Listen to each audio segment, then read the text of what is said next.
All right. This is Math Tidbits number 2. This will be on products of vectors. Now, I'm showing you this at this point, not because it's necessary for Chapter 3. The vector material at the beginning of this course is contained only in chapter 3. But I thought it would be useful to present to you this material, even though it's only in the text in sections 9.3 and 12.10. Just to give you a qualitative feel for these things, because it will be useful for you to have seen it now and then. So two types of products exist that we talk about when we're discussing multiplication of two vectors together. One of which is called the scalar product, or dot product. And this one we'll encounter earlier. We'll encounter it formally in the textbook in section 3 of chapter 9, if you want to look at that. But there will be recourse actually to talk about it to some degree a little bit earlier. So it's called a scalar product because it makes a scalar. It's called a dot product because the notation is A dot B. And one of the important uses for the scalar or dot product is to find the projection of one vector onto the direction of another. Or to find the angle between two vectors, let's say. Or to find quantities like what we know of as work, that form of energy that we will talk about in Chapter 9. The definition of the dot product is the magnitude of the product of the magnitudes of the two vectors times cosine of the angle between them. So just for the purpose of illustration, here's vector A, and here is vector B. And theta is the angle that is between the two of them. Now there's two ways to actually look at what this dot product or scalar product means, physically speaking. If we drop a perpendicular from B to A, so here's a perpendicular, then this length is what we call the projection of B onto A. Okay? The projection of B onto the direction of A. And from trigonometry, you would recognize that that is equal to B times cosine of theta. Okay? The triangle that's formed here, B is the hypotenuse, and this is the side that is adjacent to the angle that we're interested in, and so B cosine theta is the projection of B onto A's direction. It's kind of like the shadow of B on A that you would get if you shone light from this direction, from the perpendicular direction.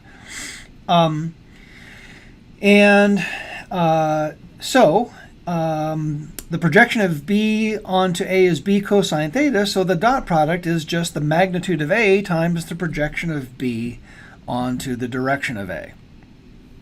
Interestingly enough, it is also the projection of A onto B. If I drop a perpendicular, a line that's perpendicular to B, so that this is the right angle, then the direction, the amount here, I just inadvertently made a I made A an appropriate length so that its projection is almost the same length of as B is oh well. The point is, though, that the projection of A onto B is equal to A cosine theta. So A dot B is either A times the projection of B onto A, or it is B times the projection of A onto B. Okay, works either way. You'll notice also that given this definition of A dot B, that the dot product or scalar product of A with itself is just the magnitude squared of vector A, because the angle in that case would be 0, and cosine of 0 is 1. And if A is perpendicular to B, then A dot B is equal to 0, because the cosine of 90 degrees is 0. All right, so couple of important properties of the dot product are highlighted there. Before going into any work-related dot products, which we will do in chapter 9, there's one more thing that would be perhaps useful for me to point out, and that is that there's a lot of relatively commonly known trigonometry that can come out of the discussion of dot products, if you like. And that is highlighted by this one example, the law of cosines. Perhaps you remember the law of cosines as if I'm talking about a triangle that is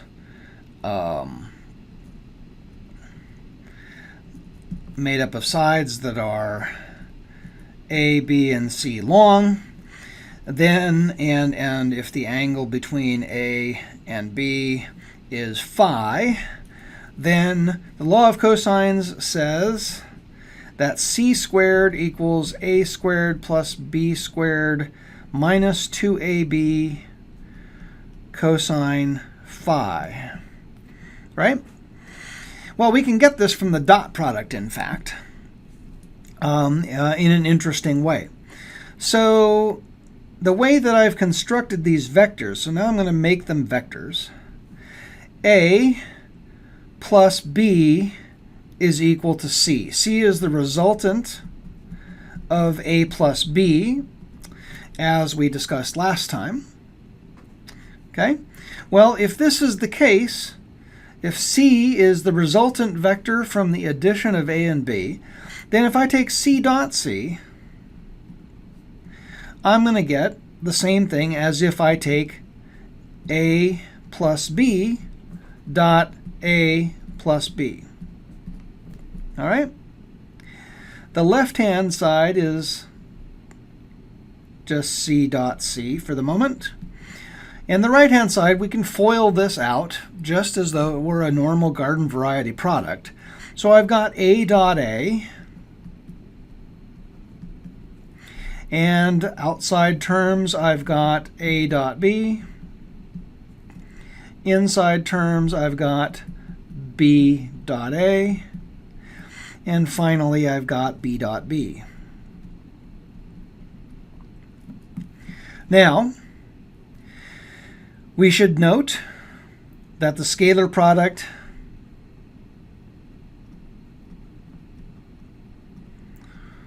is commutative,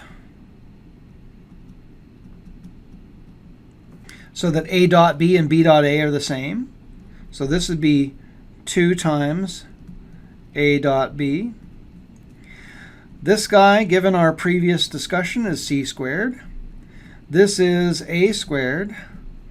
And this is B squared. So I've already got something that looks just about right. I've got C squared equals A squared plus B squared plus 2 times A dot B. Okay? Right. Now, A dot B, I need to go to figure out the angle between A and B. The angle between A and B is this angle. If I were to make it easier for you to see that, I've got A, and if I put the if I put B out here, where it is, B, then that's the angle that I need to be concerned with, the angle between the vectors if their tails are put together. Okay? So this is equal to A squared plus B squared plus 2 times AB cosine theta. Now the only thing left here between this and this is to recognize that cosine of phi is equal to minus cosine of theta. That is something that you're going to have to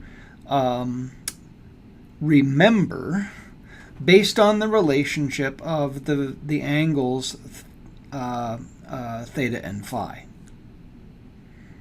Okay? We can get this from the trigonometry, if you will, so I might as well spend the time to do that. So if I see cosine of theta, that's the same thing as cosine of pi minus phi, right? Cosine of 180 degrees minus phi. These are angles that are created by the intersection of a vector with a horizontal line. And so the two of them together add up to pi. Well, you may remember your trigonometric angle addition formulas, or you may not. Cosine of pi minus phi is cosine of pi times what? Ah, yes. Cosine of phi plus sine of phi times sine of pi. Well, sine of pi is 0, so that lets you out there. Cosine of pi is minus 1. So this is where this statement comes from. And therefore, this expression here is equivalent to that expression there. So the law of cosines is derived. Okay? That much for the dot product or scalar product. There's a second type of product. It's a little bit more involved, and that is called the vector product. And again, this one is going to come up later in the course in chapter 12. So quite a ways down the road, but I wanted to at least illustrate the properties of the cross product for you at this point in time. So the cross product is so named because it is symbolized as A cross B. Okay? And it is called a vector product because it makes a vector.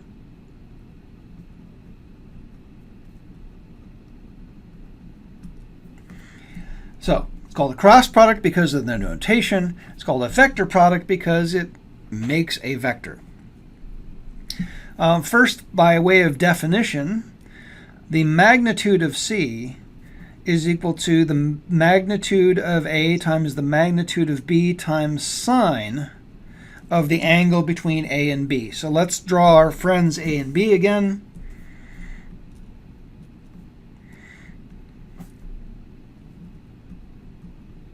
Okay, there they are. And theta is the angle between them. So This one, again, the magnitude of this product is AB sine theta. Don't confuse this with the dot product, which produces AB cosine theta. Okay? And you can always remember which one is which by the fundamental things like for perpendicular vectors, you have to get 0 for the dot product.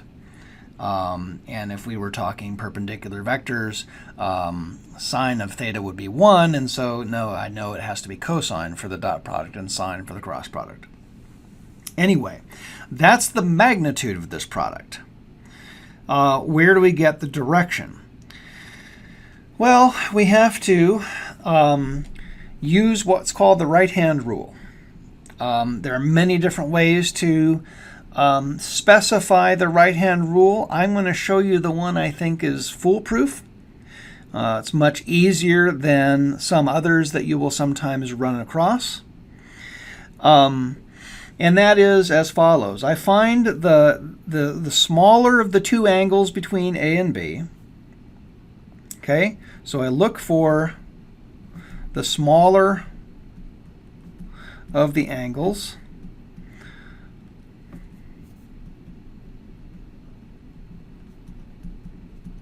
That's theta that I've drawn here, and theta that I drew before. Theta is defined, in fact, for both the cross product and the dot product as the smaller of the two angles, so that you should always keep in mind. But I find the smaller of the angles between the two, and then what I'm going to do is I am going to take and imagine that what I'm doing is twisting the first vector in the cross product so that it goes into the direction of the second of the two. Okay? So if I want to align A with B, what I need to do is cause A to twist in that direction, right?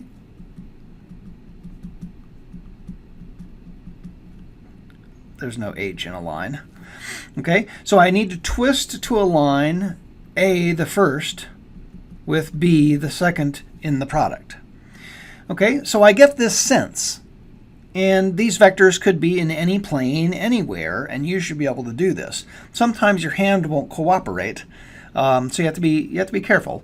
But you will always, if you do, if you get the directions of A and B correct, then and you do what I'm about to show you, you will unfailingly get the direction of C. So here it is. I've found the smallest angle. I need to twist, in this case, in the paper as I've drawn it, counterclockwise. So I curl my fingers around the direction that I have to do the twisting, and as my fingers go around, they're pointing out of the page. Right? Very simple. If you want to think about it, putting your hand or your fingers along the direction of A and then push A into B, but I like the corkscrew kind of method. I'm going to turn A counterclockwise in this paper in this representation. My thumb points straight up out of the page, so C is, as we say, out of the page. Let me give you another example that's going to give you a different result. How about D cross F?